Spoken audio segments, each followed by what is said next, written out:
Here we go. Episode 51 of the Hardline Sports Talk. I am Michael Merlo. Joined by me, I have JM on Zoom. JM, how are we doing tonight? I'm doing great. Back in the old office, if you want to call it that. Yeah. Yeah, I'm ready to go. I'm a little more energetic than usual for 10:30. So let's do this. Yeah, I'm very excited for this episode. There's a lot to get to. Obviously, we just finished up Super Wildcard Weekend, which was very Mid. mid. I mean, there was so much excitement, so much hype, and the games just were not that great. It was I was gonna say the word I was gonna use was underwhelming. Yeah. Because of, I think that's a perfect word to describe it. But we did get a couple of good games. We had the Raiders game, the Raiders Bengals game, and we also had the 49ers Cowboys game, which was good. But now it's already Thursday. We're coming up, you're going to hear this on Friday. We're already set for the divisional round, and we're going to get to those games in just a little bit. Lots of rumors flowing around, coaches, GMs. I do want to start with, them boys or them boys, America's team, the Dallas Cowboys, who, in my opinion, are lost right now. And they spent a lot of money on a quarterback, and they have a very good roster, and they spent a lot of money on that roster, and they just have not produced the way they want them to. The quarterback did not produce in a big time game. But my biggest gripe, I think that's the right word, my biggest issue right now with the team is the head coach. And the fact that they gave him a vote of confidence, saying they're keeping him. I would get rid of Mike McCarthy, and I want to start there. Yeah. I think everything you said was pretty accurate. This team has been that good on paper team for a while now. And, things were kind of going their way this year. It seemed they were running away with the NFC East. And, at one point we're even flirting with the 1 seed in the AFC, in the NFC. But yeah, at the end of the day, coaching can only take you so far. Bad coaching can only take you so far. And that's what happened with Mike McCarthy. I mean, the QB draw, let's start off with that. Yeah. I think it's pretty well known around the NFL. What is it? 17 seconds is the threshold usually if you have no timeouts and you want to do a run play to get down. I didn't know that. Just something like right around there to spike the ball and still be able to run another play. And he did it with 14 seconds. I think that by the time Dak spiked the ball, it was like 16 seconds later. So time was already ran out and then some. But listen, the hiring was questionable in the first place. I still question it. And I'm going to question it until the guy leaves, to be honest with you, because his time ran out in Green Bay, and I think rightfully so. I think he kind of got caught up in his own ways. And, we make jokes. We say Mike McCarthy moment, but it kind of is true. He's had very questionable time management decisions, play calling, which I know doesn't completely lie on him, but it has a big deal to do with him. And I just don't think that he's the right coach who should be coaching the Dallas Cowboys. We talk about different coaches, talk about Kyle Shanahan. He is one of the great young offensive minds in the game. But when it comes to, even sometimes play calling in certain situations or game management or clock management, he is not the greatest. But you keep him around because he is just fantastic with the offense. And he has, a benefit. Even though, the good outweighs the bad in some cases, there's really no good with Mike McCarthy. They're a very undisciplined team, which I think a lot, that's a lot of sports radio talk, the penalties go on the coaches.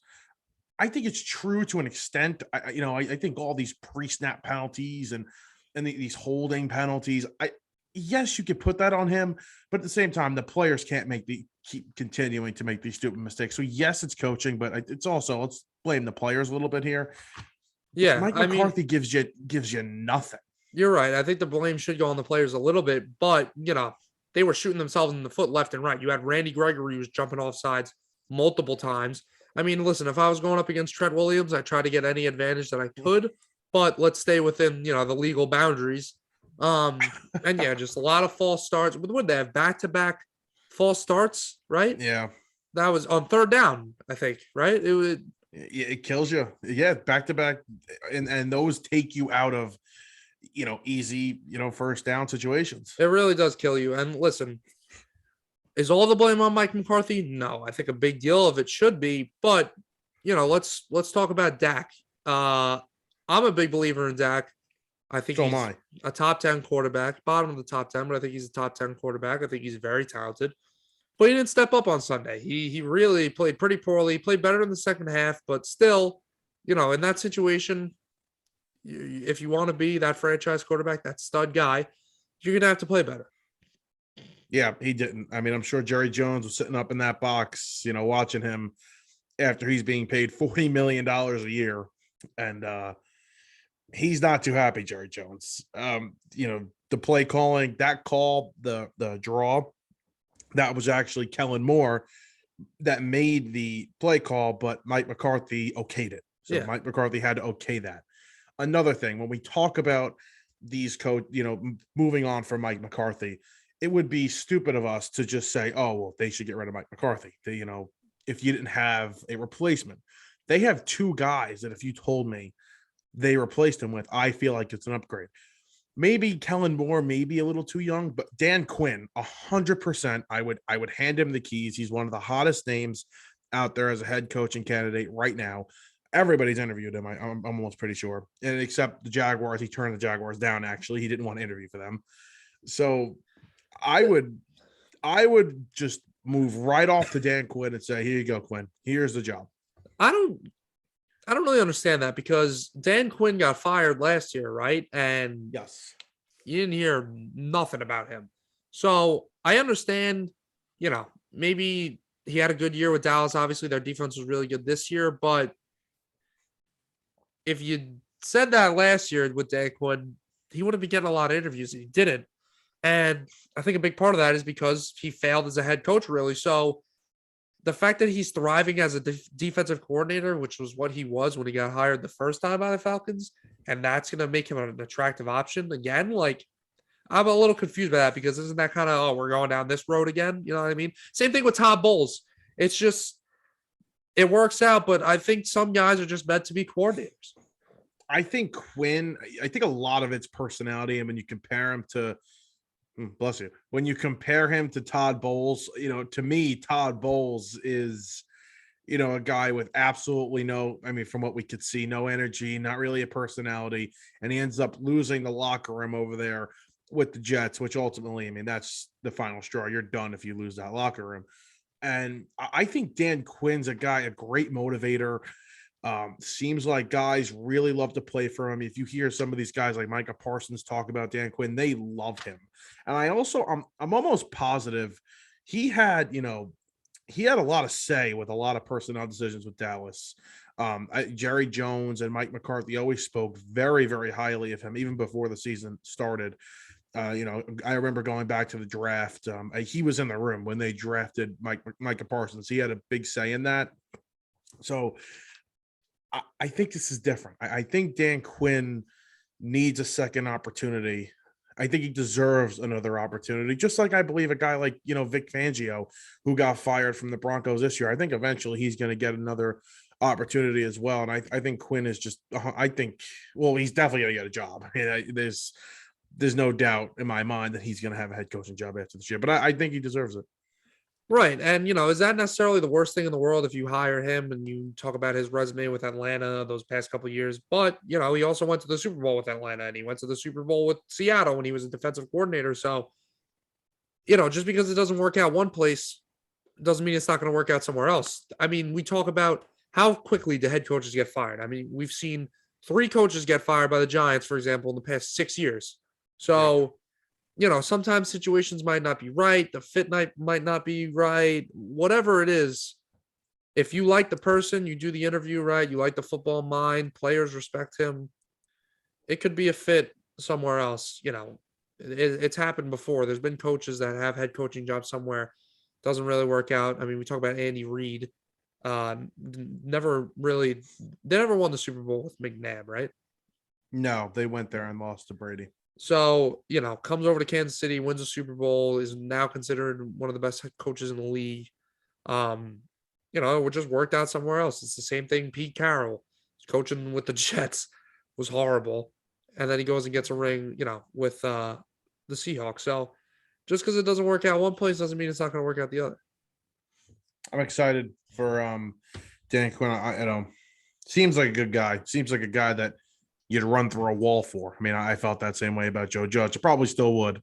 If Joe asked me if, go run through that wall right now, I'd probably say yes. I think you need to evaluate yourself. He's Seriously, sit yourself down and say, what the hell is wrong with me that I would run through a wall for Joe Judge? Seems like a good motivator. I think he's going to be a good high school coach somewhere in New Jersey, though. Oh, great. Yeah, nice. I'd love to play for him. Giants head coach turned high school head coach. Very nice. Run some sprints for him. Jersey football is one of the best places to play in the country. They're really good. New York sucks. I don't get it. I used to get calls from them all the time. They're like, come on. Oh, yeah? Change your address. Yeah, come play for us. Right. Yeah. We need but then you had the second down defensive tackle. You had the classic injury, and then you had offers to go D1. Right. Yeah. The ankle didn't hold up, and here we are. Right. My ankle injury from middle school didn't. Right. It never healed. Really prohibited me. Yeah, from playing big time. Oregon called me a couple of times, but they said your ankle's too bad. Oh, okay. Failed the physical. Okay. Very quickly, Jim Harbaugh is still in the news. And you asked me before. I had said it a couple weeks ago. I think he's going to Las Vegas. I still stand by that. I think it's going to be a crazy deal.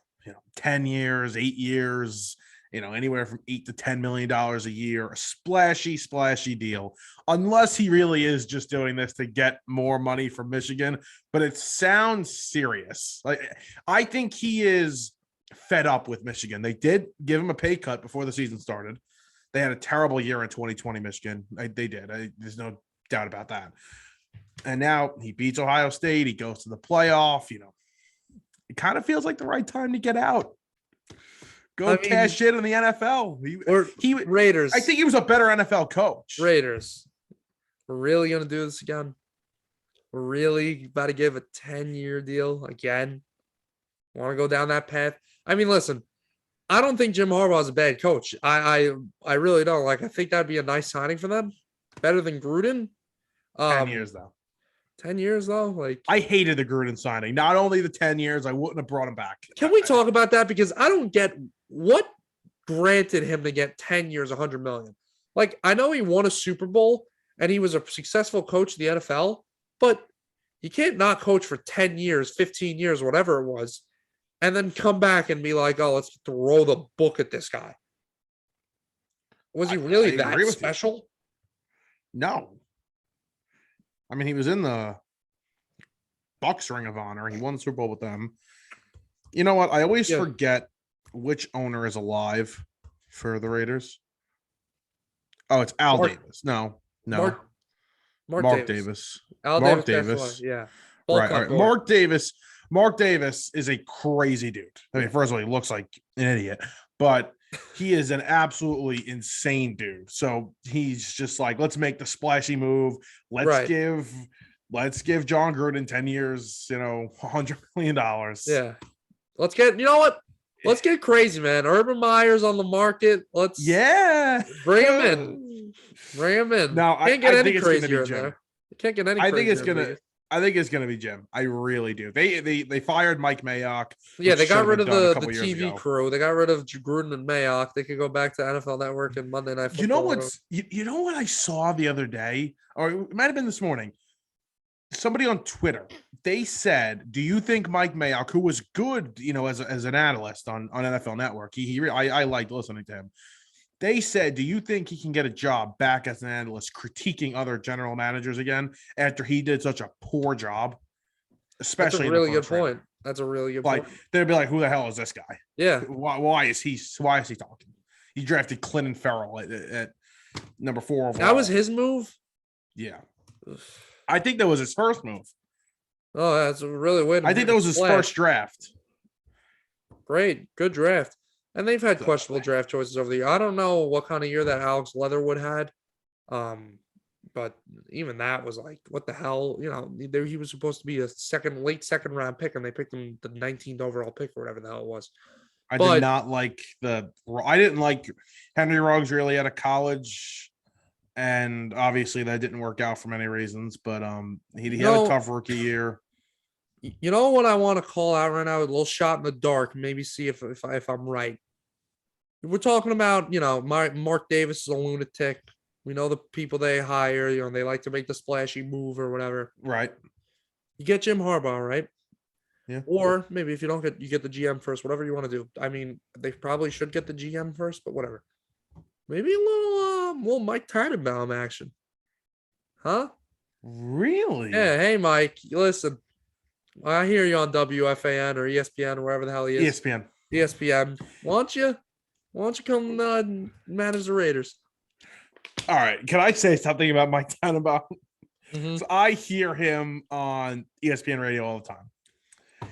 This guy is so afraid to critique teams. It's not even funny. I swear to God, he would talk up the Giants all year long. Yeah. Well, it's not that bad. Oh, well, like almost like making excuses Doing a job for interview. everybody within the organization. I don't know what it is. Every time, well, you could win with Daniel Jones. He could be a franchise quarterback. Daniel Jones will throw that pick against the Buccaneers where he, threw it across his body, the defensive lineman, and they'll say, well, that was just a bad mistake. He can still. He's doing a job. Excuses for everybody. Face because he wants a job. He's saving face. Dude, I think he could be good. But he has critiques the experience. He the critiques insight. players. He critiques players a lot. Every time I hear him, he's not bashing anybody at all. He's not afraid to critique players in like the stupid Brandon Eccles BS when he got Tom Brady to sign his ball. Like he'll go on a tangent about that. But then, if you're talking about the state of the Giants, like you were just saying, oh, it's not that bad. Wink, make wink, an excuse for that. You guys hiring? Yeah. Yeah, no, I can't. I would not hire him. No, me neither. If listen, I wouldn't shock me if they signed Jim Harbaugh and then got the GM. When I'm hearing Mike Tannenbaum speak, I feel like I'm listening to like my uncle who's drunk at the 4th of July barbecue. It really he sounds like he's like some guy from Staten Island that's just goes on and on about BS, and he just doesn't seem like a typical executive, GM, whatever. You hear guys like Chris Ballard and Howie Roseman and whoever speak, and you listen to him and you're like, these guys held the same position. Like, what? It doesn't really make any sense. I don't know. I would not hire him. I would cross that one off the list. Me too. Let's stop with getting some guys from TV and bringing them back in. Yeah. All right. We want to talk some playoff football? I think we can talk some playoff football.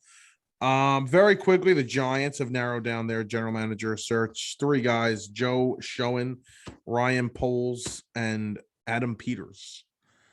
Never heard of any of them. Neither have I. I've actually heard of Schoen. I've heard of Schoen all year because that's the consensus guy Giants fans have wanted from the middle of the year. He's from the Bills, Poles from the Chiefs, and Peters from the 49ers. There's this rumor going around that Brian Flores wants the job, that Joe Schoen has been in contact with Brian Flores. And then obviously there's also this other rumor that Deshaun Watson and Brian Flores have been talking, and Deshaun Watson has a strong desire to play in New York. So not going to get my hopes up. I'm just going to say this right now. As a Giants fan, I actually don't want Brian Flores. I want Brian Daboll. That's who I want as the Giants head coach. But we'll talk about that. I think the Giants will have a GM by the weekend. So next episode, we'll talk about the new Giants GM. AirPod fell out. Weekly occurrence. Let's talk some playoff football. We're going to start with the Cincinnati Bengals. Can we time out real quick? What? Do you have a way larger left ear or something? I don't understand. Why is the left one not staying, but the right one does? It doesn't make any sense. You want to examine my ear? Turn your head. I don't turn my head.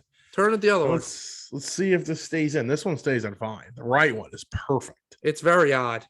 I know. They give you the wrong size in the left one or something? No, I don't know. I'm gonna take a look at it. I have other sizings of the little bud thing.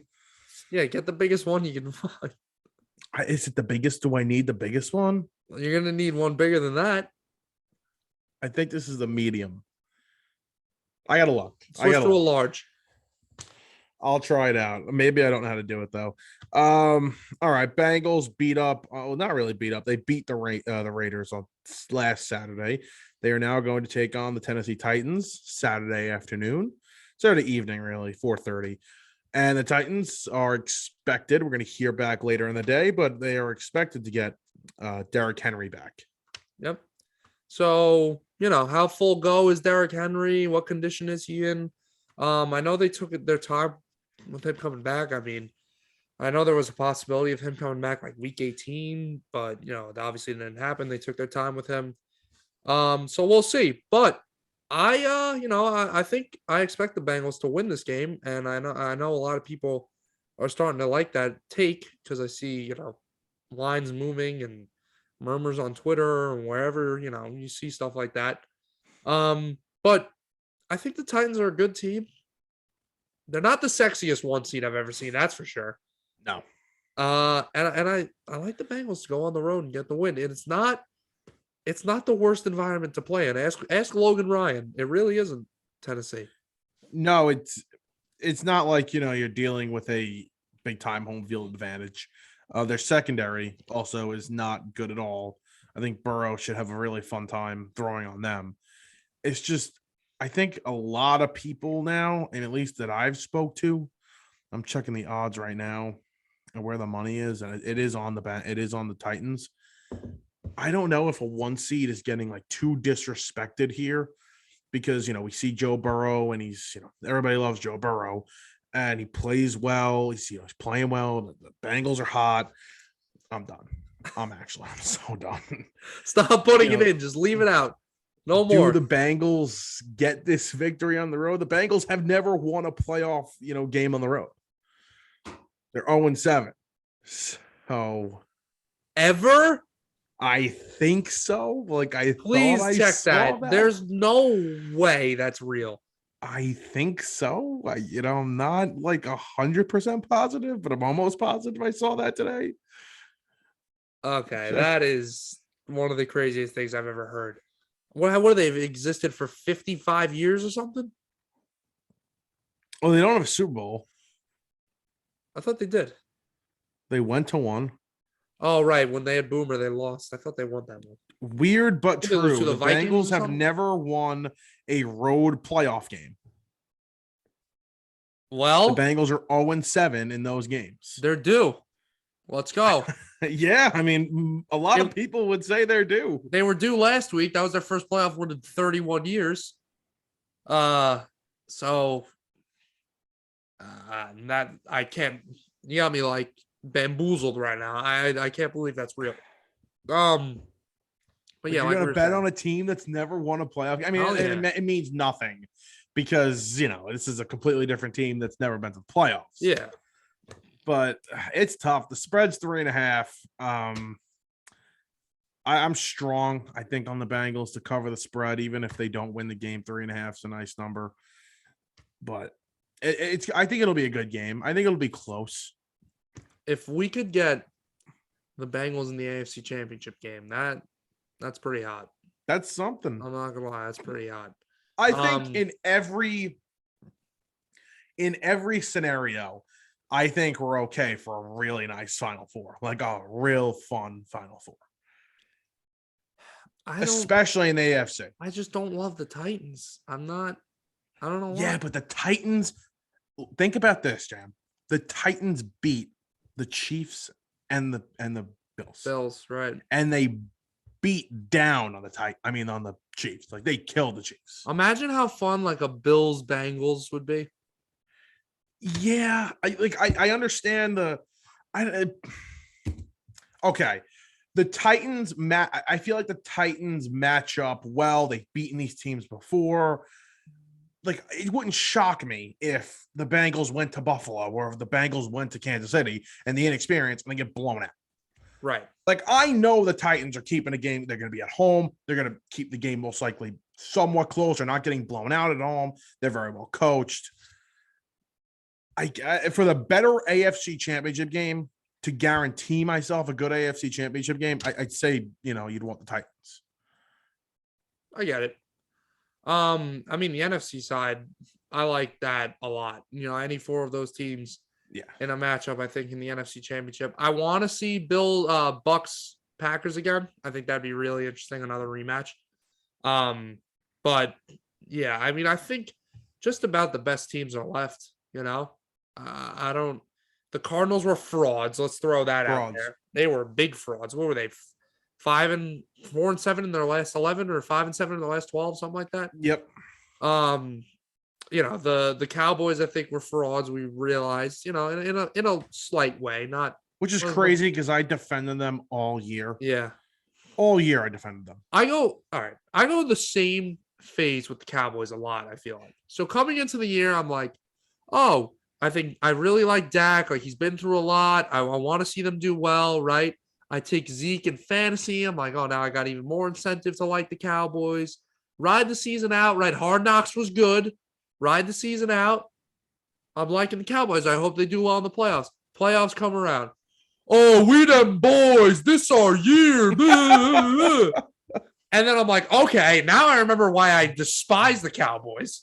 And then game day comes, and you see Jerry Jones in his press box looking like Emperor Palpatine from Star Wars. And I'm like, okay, I really hope the Cowboys lose now. And they lose, and then we're all happy. So, yeah, I think they were frauds in a way. The Raiders, 6-0 against the Steelers, the Patriots, please. Get out of here, Patriots. Don't talk crap about Bill Belichick and Mac Jones, boys. Frauds. I don't know why that's going to push your buttons, because apparently you're tired of the Eagles slander. I don't know how that means. I hate the Eagles. Like, despise them. Their fans, their city. I hate them. The Phillies, I hate you. Okay? Joel Embiid, I hate you, but I respect you. Great game last night. They were supposed to be this. I mean, let's go back to our predictions, Jam. 3-14, right? 3-14. Worst team in the NFL. First overall pick. Win 9 games. Yes, granted. And they won easy games. They were handed a very easy schedule. But you do play the games that you have to play in front of you. And they won 9 of them. With basically a rookie quarterback, a rookie head coach, rookie coaching staff for the most part. Like, they were, I just don't understand. Yes, okay, they lost. A lot of people expected them to lose, but nobody expected them to be there.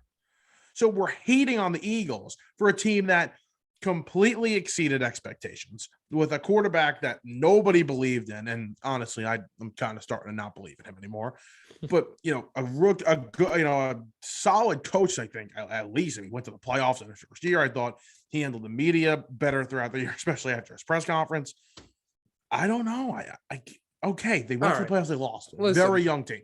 I get it. Like, I get what you're saying.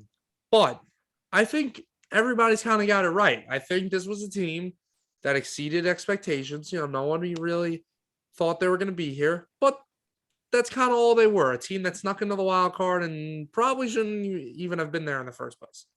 I don't really think we should. It was better. Say, oh, we're tired of the. I don't think a lot of teams. I think the NFC just sucked, and I think this 7th wild card spot, that they came out with, 7 seed, whatever. Is it really necessary? Not really. Does it make them more money because of TV? Yeah. But if you match up the 7 seeds, the Eagles and the Steelers. Not really teams that should have been in the playoffs. No, please keep expanding playoffs though. Let's let everybody in. Do it up until do it by 2s. Do that about 10 more times, and the Jets will finally get in. Do it with the NBA too. Come on, keep 10 teams in. Come on, put 20 teams in. MLB, put 16 teams in. It's terrible. I cannot listen. I am praying that the MLB holds on to the way they have it right now, because they're not. That's the way it. I hate it. It really is true. Listen, I understand this is a business, but at the same time, you have to consider your fans and what the people want that make you that money, right? That are interested in the sport in the first place, and having lower playoffs or lower amount of teams in the playoffs, it makes it more rewarding. It makes it feel like an actual freaking achievement. Yeah. In the NBA, especially now with this play-in, you're not in the playoffs if it's a play. Come on, really? I mean, technically, 20 are, but teams make I the don't think it playoffs, was. and you got 30, and the 67% of the league makes the playoffs. Yeah, it's absurd. It's disgusting. I don't like this in the NFL. We've talked about it. I don't think this is good. I still am not. We had a terrible week. Terrible weekend. I understand, right? Like I said, the Steelers should not have been there. The Eagles should not have been there. But I like the fact that it makes the 1 seed so valuable. So you can't. If you want to get really ballsy, you could make it 5, but that's never going to happen. Can you even do that mathematically? Is that? I don't even think mathematically that makes sense, does it? Do math for me real quick. Yeah, it would. If you did the 4 seed versus the 5, it would be like the MLB with the wild card. It would not. No, yeah. that would never happen. But I like the fact that it makes the 1 seed more valuable. I don't like the fact that the 1 and the 2 seed, the way it was, that they were basically the same, except when you faced off in the championship game, that team got home. I think that first round bye should belong to the 1 seed and only the 1 seed. But, that comes at a price. Like we're saying, you have 14 out of 32 teams make the playoffs. That's just under half the league. And what happens? The law of averages. What happens when almost half the league makes it? Those last couple teams are just about average or slightly above average teams. And should slightly above average teams like the Steelers be playing the Kansas City Chiefs? Not really. And then you lose 42-21. Doesn't make for good football. So, and what sucks is they had a great weekend. Ratings wise, they did fantastic. It'll never change. Even the Kansas City game did a great rating. So, to them, they had a fantastic weekend. Yeah. A ton of people watched, the Eagle Bucks game. A ton of people watched it. And the Patriot Bill game, I'm sure, did a good number too. 8:00 on Saturday night. It sucks. At least this round is going to be way better. The matchups, I wouldn't be surprised if we get 4 really good games. Like all of them are within a freaking score. Like these are really good matchups we have.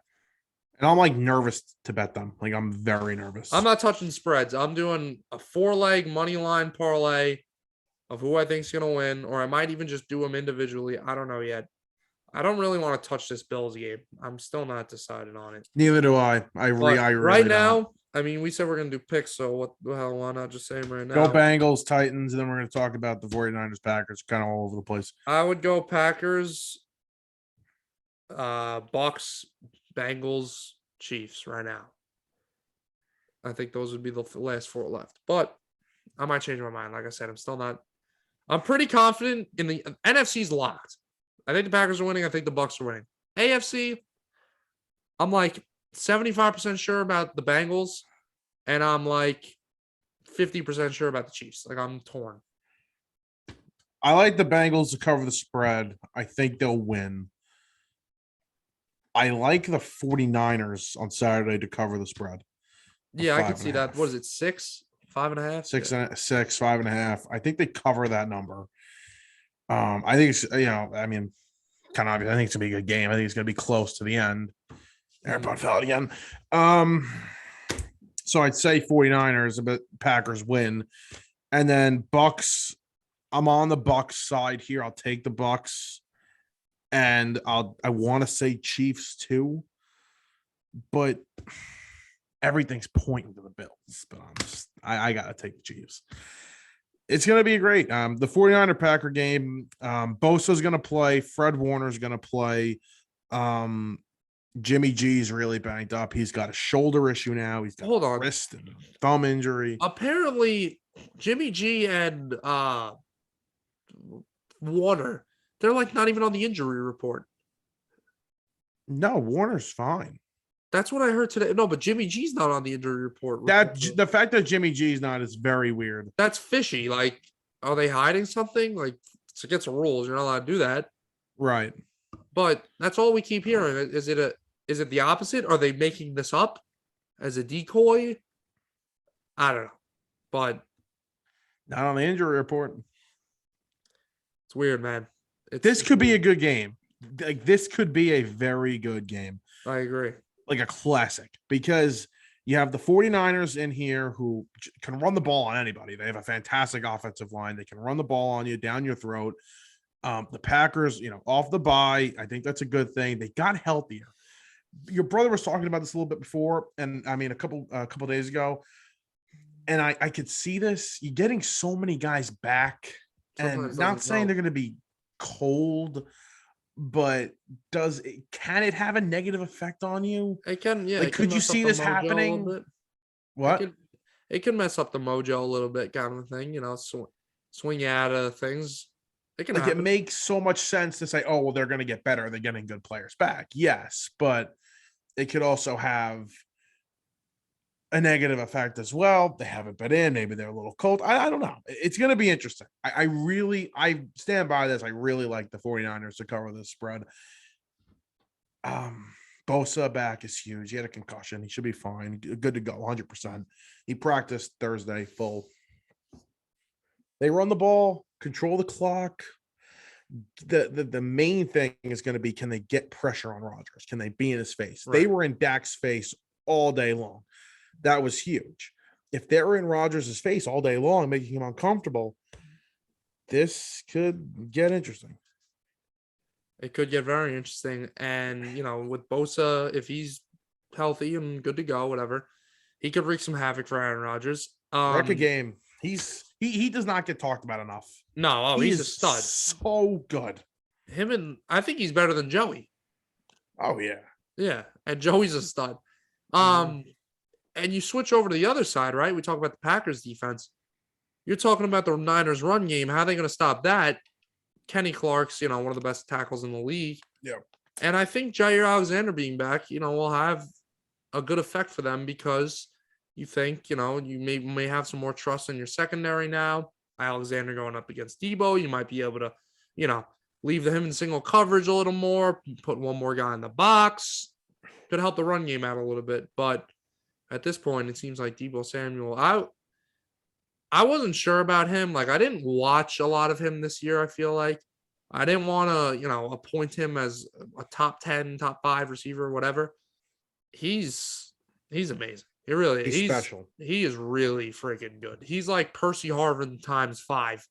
That's the guy I always think of when we think about guys who are used in so many different ways and just an athletic person. Debo Samuel's like that. And man, he's good. His ability, when he gets the ball in space, it's like he can run through you. He can make you miss. He can beat you with just his speed. He's crazy athletic and strong. I don't even think of him as a receiver anymore. I think of him as a weapon. He's just an offensive weapon. He's not a running back. He's not a receiver. And Kyle Shanahan does a great job implementing him in different ways. He's going to be a massive factor in this game. He will. And will George Kittle, because George Kittle's been getting X'd out of games at this point. Yeah. He didn't play. He didn't really do anything against he didn't have a target in the second half. Yeah. He's, you know what, though? He affects the game in so many other ways. We don't even see it. He's such a great run blocker. Yeah.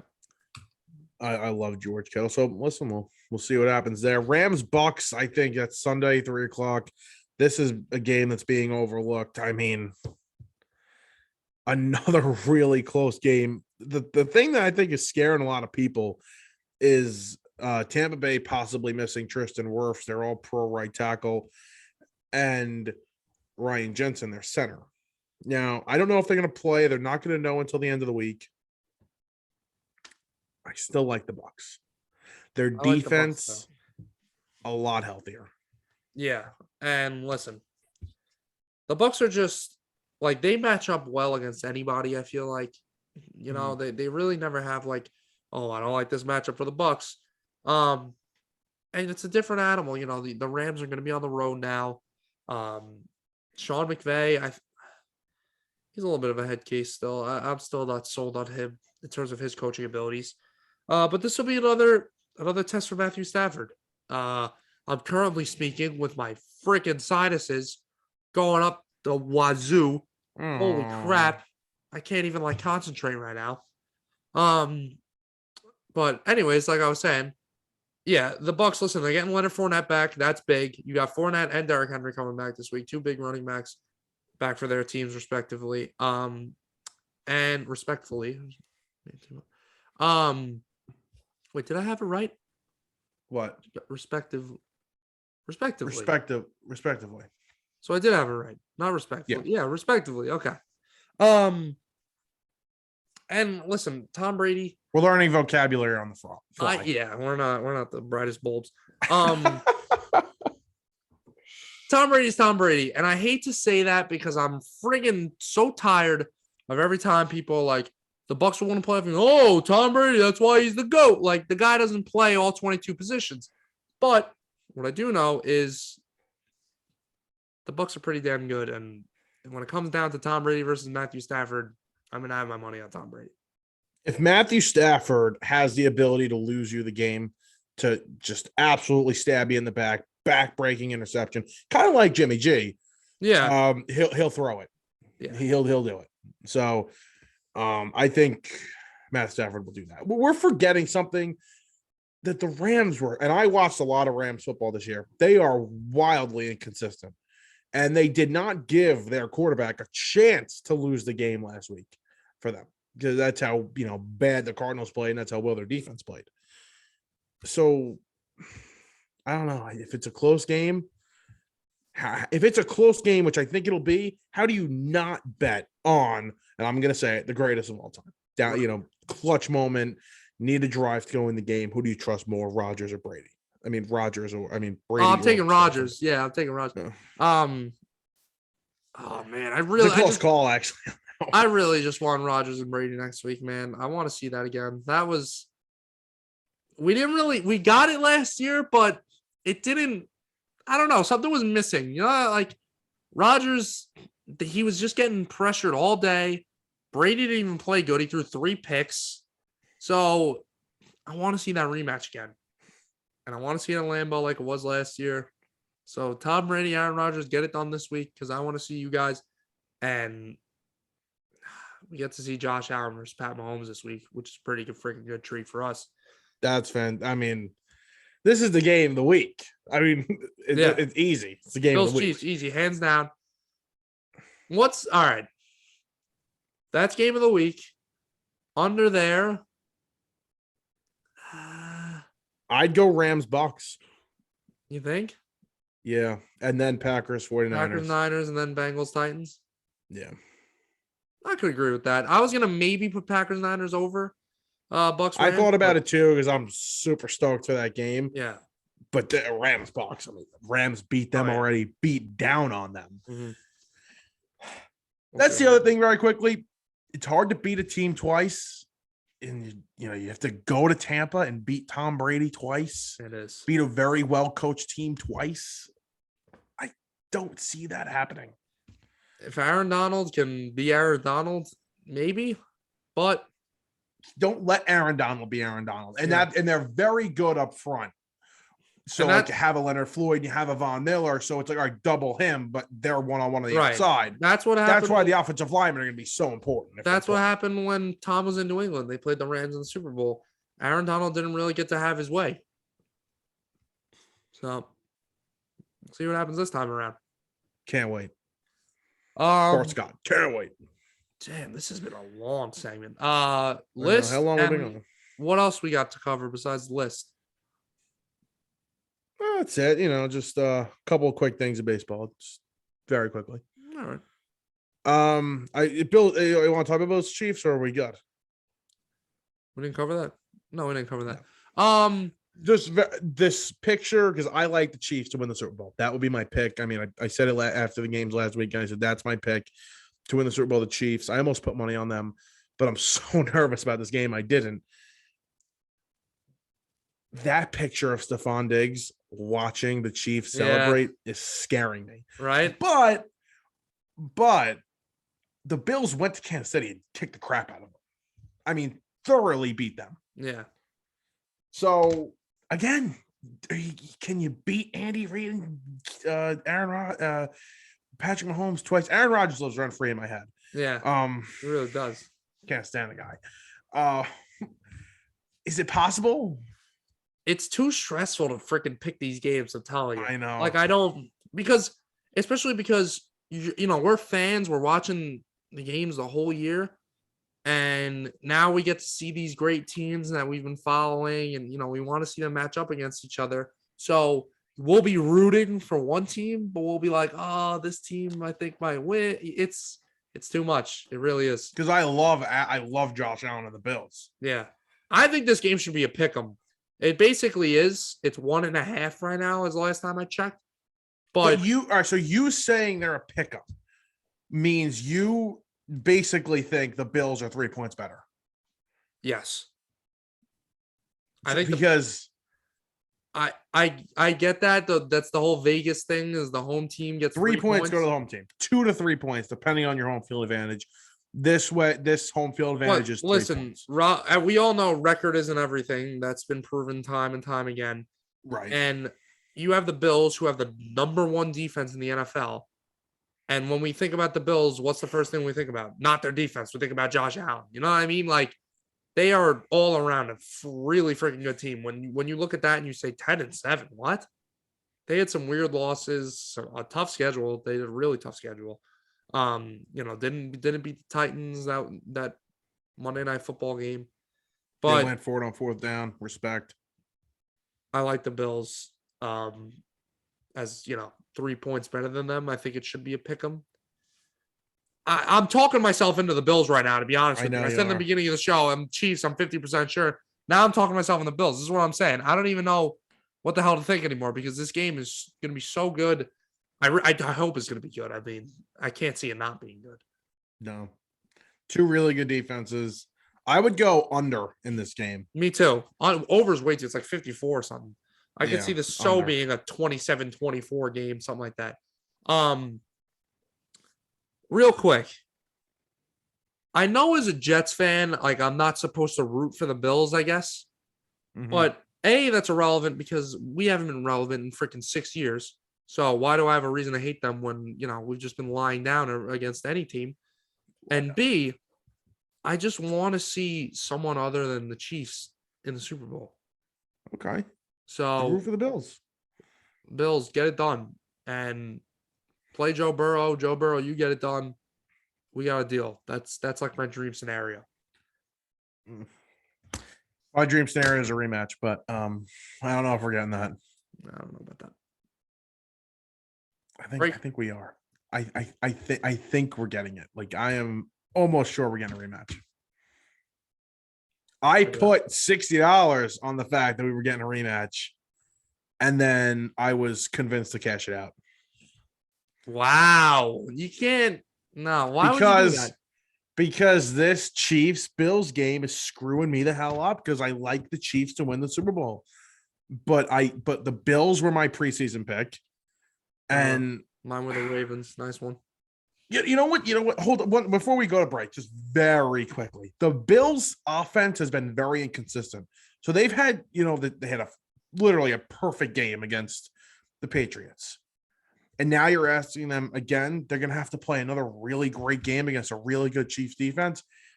Like, that's going to be tough. But the Chiefs just had a really good game. But the Chiefs figured it out. Like, the Chiefs are back to being the Chiefs. Right. Well, maybe the Bills are back to being the Bills. Yeah. Who knows? So but we saw it for like the Bills had that crapper against the Jets where they barely scored 27 points against the freaking Jets at home to clinch a division. Mm-hmm. Those are the games that worry me. The Chiefs haven't had one of those games in a long time where they just didn't look like themselves like in the beginning of the year. I don't know, man. It's hurting my brain, honestly. I know. I wish I might take a break this weekend. No, I'm kidding. But yeah, but I'm not. All set and ready to go. All right, let's take a break. We got our list, the top 10 left fielders in baseball. Quick update on the labor, CBA, whatever, and robo-umps coming. But left field is going to be a funny list, so stay tuned for that. Here we go. The Hardline Sports Talk, episode 51. We are back.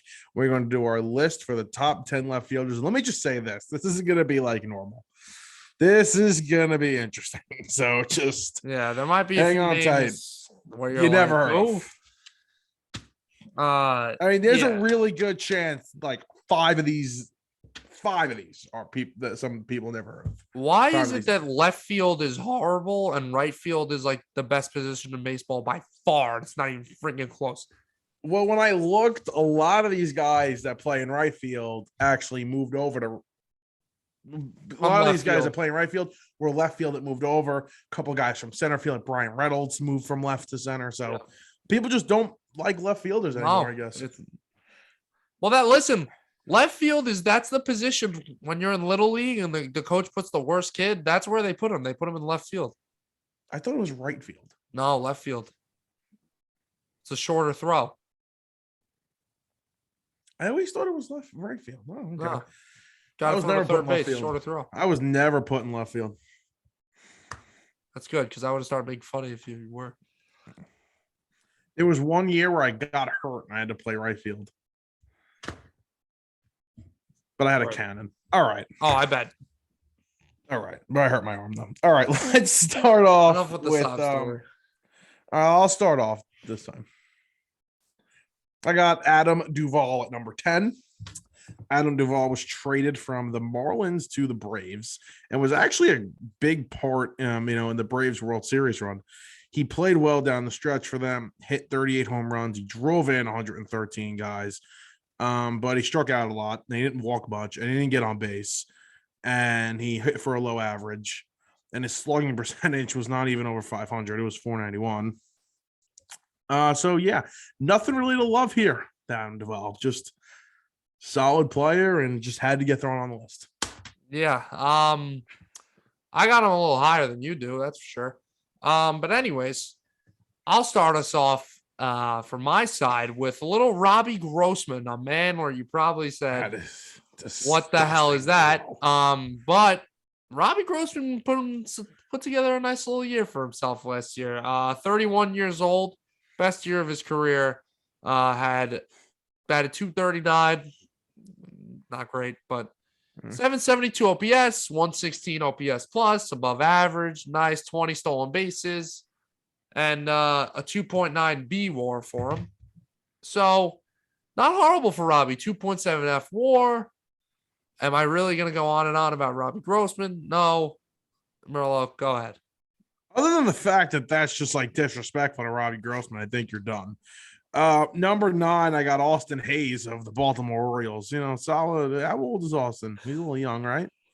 Yeah, he's like 24. He's a younger guy. Nice little piece for the Baltimore Orioles. He had a 106 WRC plus a 2.4 F4. Like the amount of times I've seen this guy play, I can count on one hand. When the Mets played them this year, that's about it. Solid player, hit 22 bombs. Other than that, like he could be higher on this list next year. What the hell am I going to say? I guess, yeah. He's got a lot of things going for him. Congratulations on the success. Sure, he's a good-looking guy. Yeah, sure. Don't care. Yeah, take it easy. All right. My number 9.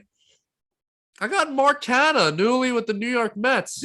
Hell yeah. 2.6 F WAR for him last year. Attaboy, Mark. Not his highest of his career, 4.0 in 2019. That's hot. He's good. He was a beast in 2019. 146 WRC plus. I mean, Jesus Christ. Wait till you see him this year. I was in 126 games. Anyways, last year, 115 WRC plus. I just got a virus notification on my phone. Don't know why that happened. But listen, Mark Canha was a nice little signing for the Mets. Don't hate that. How much playing time is he going to get? I think he'll be just about an everyday player. I mean, he should be. But yeah, Mark Canha, number 9. Yeah, I got Mark Canha, number 8. I like the signing for the Mets. Guy can get on base. I don't think he's going to strike out too much. Just stick him in left field and we'll be good. It's not going to kill you out there. I'm not unhappy with the signing at all. And I think this is, I think this is a good spot for him on this list. I'm excited to see what Marcana can do. I mean, yeah, I mean, I'm looking at this year right now. Holy crap. Was that year 2018? 2019. 2019, excuse me. Yeah, Mhm. he had a nice year in 2019. Let's see if he can, recapture that. He's excited to be a Met. Yeah. And he got some money. He got a lot of money. All 13 right. million a year. Now we're going to start to creep in territory where all these guys now should be names that we all know, right? Well, at least we know all this, but for our not so nerdy baseball listeners out there. Number 8, I got Michael Brantley of the Okay. Houston Astros. A little bit of a down year for him last year. The average was still high, which is what he's really known for, but OPS wasn't so great. 799. The WAR was 2.1. Nothing really flashing off the page, but he did miss about 40 games. And he's been, a pretty solid player for Houston ever since he left from Cleveland. I mean, he's had really good years with them, actually. So I like Michael Brantley here. Could I have put him 1 or 2 spots higher? Maybe. Wow. That was a bad voice crack. Anyways, maybe. I didn't notice. Maybe. But I'm gonna keep him here at number 8. All right. A little disrespectful, but all right. Number 7, I got Robbie Grossman. Like you said, Wow. 23 bombs. Holy. Number 7. Yeah. All right. 20 bags stolen. Didn't even notice that. I mean, that's impressive. 114 WRC plus. I mean, listen, you went through it. Career year for the boy. And I'm excited to see what he can do. He's on my second favorite team or third favorite team in the league, the Detroit Tigers. So let's see what's going to happen here. I'm ready for another big year from Robbie Grossman. I don't get that at all. Career year, and he had a 776 OPS or whatever the hell he had. Career year. All right, but you live with yourself. Anyways, I'm real excited for the Robbie Grossman show. Number 7. Good looking guy, too. Wow. Number 7, a guy who is certainly not excellent at defense at this position, but definitely has a really good bat. I got Eloy Jimenez of the Chicago White Sox. Listen, this is a guy freaking MVP picks for him last offseason going into the year. And then he got hurt. But when he is healthy, he's got one of the best bats that you could think of, to be honest with you. He still hasn't put it all together. Last year was hurt, came back, didn't do great, was up and down. It's tough to come back in a season and start producing when you come back in August or whenever he came back. But his past 2 prior years, the WAR numbers aren't so high because his defense has been putrid, to be honest with you. But the bat has 900 plus OPS potential, and he's put it together somewhat so far. So Eloy number 7, and I think he could be way higher at the end of the year. Yeah, show me something first. He's on my list. Number 6, I have Michael Brantley. You were talking about him before. Listen, just a real solid baseball player, right? He had a 123 WRC plus, which I'm kind of shocked that was that high, to be honest with you. He hits for average. He hit 311. He only got on base at a 362 clip. Again, these high average guys tend to have a high on base because of their getting on base with hits. Yeah. Just, solid player. You're right. I mean, I thought the Yankees should have really signed this guy last offseason. He got the short porch, so he could have benefited from that in right field, hit some homers. They didn't. He went back to them actually on a pretty nice deal. I think 2 years, like $30 million. Yeah, it was not expensive at all. So, Michael Brantley, number 6, not much there. All right, my number 6 guy you said before, I got Adam Duvall at number 6. Wow. Adam Duvall just won the Gold Glove. I sound like I'm going through puberty. I don't know what the hell's going on with me. Did he really win a Gold Glove? Yeah, he won a Gold Glove. Actually, like you said, big part of their World Series run. All or nothing hitter, literally. I mean, 30 plus homers, low 800s OPS. Haven't seen those numbers since Pedro Alvarez back with the Pirates. If you wanna have a nice laugh, look up Pedro Alvarez, like 2013 season. Those stats are gonna be pretty funny. Anyways, I think he's got like 37 some home runs with the Pirates that year, and it was like a 750 OP. It's like something ridiculous. Anyways, Adam Duvall's number 6. How? I'm pretty confident we're gonna be same exact top 5s. What order will it be? I don't know, but that's it. Did you look it up? He has 770 OPS and he had 36 home runs. For Pedro Alvarez? And why the hell did that lead the league? I don't know. So what was that, like 2013, 2014? What the hell was happening in 2013? Yeah. It's a weird year. Dude, we had a little like depression of home runs. I don't know if you remember that. That was like that time. Nobody was hitting home runs. Andrew McCutcheon won the MVP, like 21 home runs. We went back to like 1905 for a second. Andrew McCutcheon won the MVP that year? 13, I think he did. 14 Look or at 13. you. Kershaw Yeah, won it. He did. You're right. It was 13, yeah. And then Kershaw won it in 14, I think. He was tied with Goldschmidt for the most home runs. Goldschmidt should have won it that year.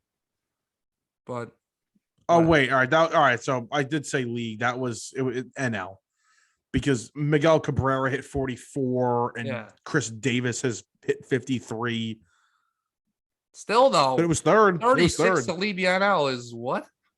Actually, Edwin Encarnacion had more. He had 36 as well. Same amount. All right, cracking the top 5. Shane Victorino got an MVP vote that year in the AL. That's disgusting. All right. Number 5, Randy Rosarena. Listen, I know you kind of like don't like Randy Rosarena. You think he's kind of overrated. I don't know. Whoa. What are you putting words in my mouth for? I don't think Randy Rosarena is overrated. I thought you thought Randy Rosarena was overrated. I thought he was a little overrated after his postseason where people were going to say, yeah, that's what I kind of last year. But no, I don't think he's overrated now. He kind of got off to a weird start. I don't think he was great early on. He wasn't. And finished the year kind of strong. 20 bombs, 69 RBIs, 20 bags stolen. Nice. 3.3 WAR, 128 WRC plus. Young guy. He looked like Babe Ruth in the postseason of 2020. Hype came down on him. Still a really solid player for them, an important piece to that team. And number 5 feels like the spot. Yeah, number 5 does feel like the spot. I got him number 5 too. Incredible postseason, like we said. Came out a little slow last year. Got better towards the end of the season. He's very athletic. He's a fast guy. And I think the Cardinals are definitely regretting let go of him looking back now. But sure. Number 5, Randy Rosarena. Number 5, Randy Rosarena. Number 4, your boy Joey Gallo. Traded for him at the trade deadline from the Texas Rangers. Very inconsistent guy. Hot or cold. If you catch him on his hot streak, good freaking luck. We added him in fantasy this year, and did he go on a tear for us? He went crazy right before he got traded to the Yankees, and then kind of, did not really produce that well with the Yankees. Not like what he was doing with Texas. He gets on base a lot, but he strikes out a ton, and his batting average is low. But again, gets on base, kind of like a Yasmani Grandal type guy. Gets on base, high slugging. He had a 3.5 WAR. I would expect him to be better with the Yankees this year. I would hope so, but a lot of Yankee fans are pretty pissed and want him out already. I think that's a bit dramatic, but yeah. As do I. Joey Gallo is literally we say it all the time, is the definition of a 3 true outcome player. Strikeout, home run, or walk. I don't have him number 4 just yet. I do have Jesse Winker number 4, a guy who had a career year for sure this year. And kind of has had an underrated career. Coming into this year, his stats weren't so bad. I remember when he first started breaking out this year, I was like, let me take a look at his career. And he's always been a pretty respectable hitter in the league. So definitely burst on the scene this year, made an all-star appearance, actually got a start in the all-star game, but the defense isn't great. His splits against righties and lefties is insane. He is Barry Bonds against righties and Jason Nix against lefties. It's not even close. But the defense isn't great. Tailed off towards the end of the year a little bit, just a tad. So I think number 4 is a good spot for him. All right. I have Jesse Winker at number 3. I dislike Jesse Winker. I actually hate him. Yeah, he made you Met fans cry. Right. Listen. Really solid player, like you said. He bursted onto the scene really this year at a 949 OPS, but was fantastic in 2020 as well. He hit 932 OPS, and like you said, just kind of like overlooked. He didn't play that many games, 2018, 2019, but his career OPS is 888, and his career OPS plus is 128. So just a solid player. Just trouble staying on the field. He only played in 110 games this past season. So full season of Jesse Winker, might be an issue for some teams. Yeah, Jesse Winker, 2021 against right-handed pitching, 1,070 OPS. Jesse Winker, 2021 against left-handed pitching, 572 OPS. Wow. So he just about doubles his OPS when he's playing against right-handed pitching. That is insane. That's unbelievable. Let's talk about another left-handed batting left fielder, which you already discussed. I got Joey Gallo at number 3. The defense is phenomenal. He can throw runners out. He can cover a lot of ground in left. His bat, we know how powerful it is. The contact is not there obviously, like we were talking about before. Yeah, he didn't produce well with the Yankees. If he produced the way he did with the Rangers, he could be as high as 1 on this list, but that's not what happened. I think, it's a lot for someone. He was a big Yankee fan growing up. He's played in Texas his whole career. That's a lot for, I'm sure he was kind of overwhelmed and in awe of everything. Couldn't really wrap his head around what was going on. So did mommy tuck him in at night in his Yankee uniform? So Joey Goombats, my boy, my Italian brother. I feel bad for him. Joey Gallo. I think we'll have a better 2022. But number 3. I think that's right where he should be. All right. Well, we'll see what happens this year. I don't think he can get past our boy at number 1. Number 2 is Teoscar Hernandez. I love Teoscar Hernandez. I have a weird thing for Teoscar Hernandez. Yeah. What kind of thing? Yeah. Like, I really like this guy. Great power numbers here. He had 32 home runs. His 2020 was 919 OPS. A 579 slugging percentage. He was very good in 2020. Had a 524 slugging percentage in 2021. Like I said, 32 home runs, 116 RBIs. He's a problem. A great offensive bat, and overlooked, in that, Blue Jays lineup. You got Vlad and you got Bo Bichette. I think he's, what is he, third? Would you say third best hitter on that team? Springer, maybe. Well, Semion's gone. No, he's the 4th. No, you know what? I put him over 3rd or 4th. I put him over Bichette right now. Wow. Like right this second. I think he had a little bit better of a 2021. Yeah. But do I think he'll have a better 2022 than Bichette? I don't know about that. But yeah, I'd put Springer over him, and I'd put Vlad, obviously. I would put him. He's 29. Not that old. No, not at all. There are so many. Listen, there are so many good players left. Oh, thank you. There are just so many good players left for these last 2 positions. It's going to get exciting. I mean, I'm George Springer. I literally forgot about him because I was looking at center fielders today for the next list. Yeah. Like, oh, what am I going to be looking at? Forgot he existed. And right field is just going to be. I mean, you have like 6 former MVPs in that category or whatever the hell it is. But yeah, Springer should be in that right now. Teoscar Hernandez is also my number 2. We're going to have the same number 2 and number 1. Not surprised. But, yeah, really good hitter. Kind of a little bit of a late bloomer. He's 29 now. But, I mean, what a year. Still young. 35 plus bombs. or what was it, 30, 36 he hit? 32. 32, 30 plus bombs, and over an 850 OPS. That's no bad year, especially for a left fielder. So number 2. And number 1, our boy, added him in fantasy this year, and I think was, besides for Bryce Harper, our best player. Oh yeah. Tyler O'Neill. Not many people are going to know about Tyler O'Neill, but get to know him.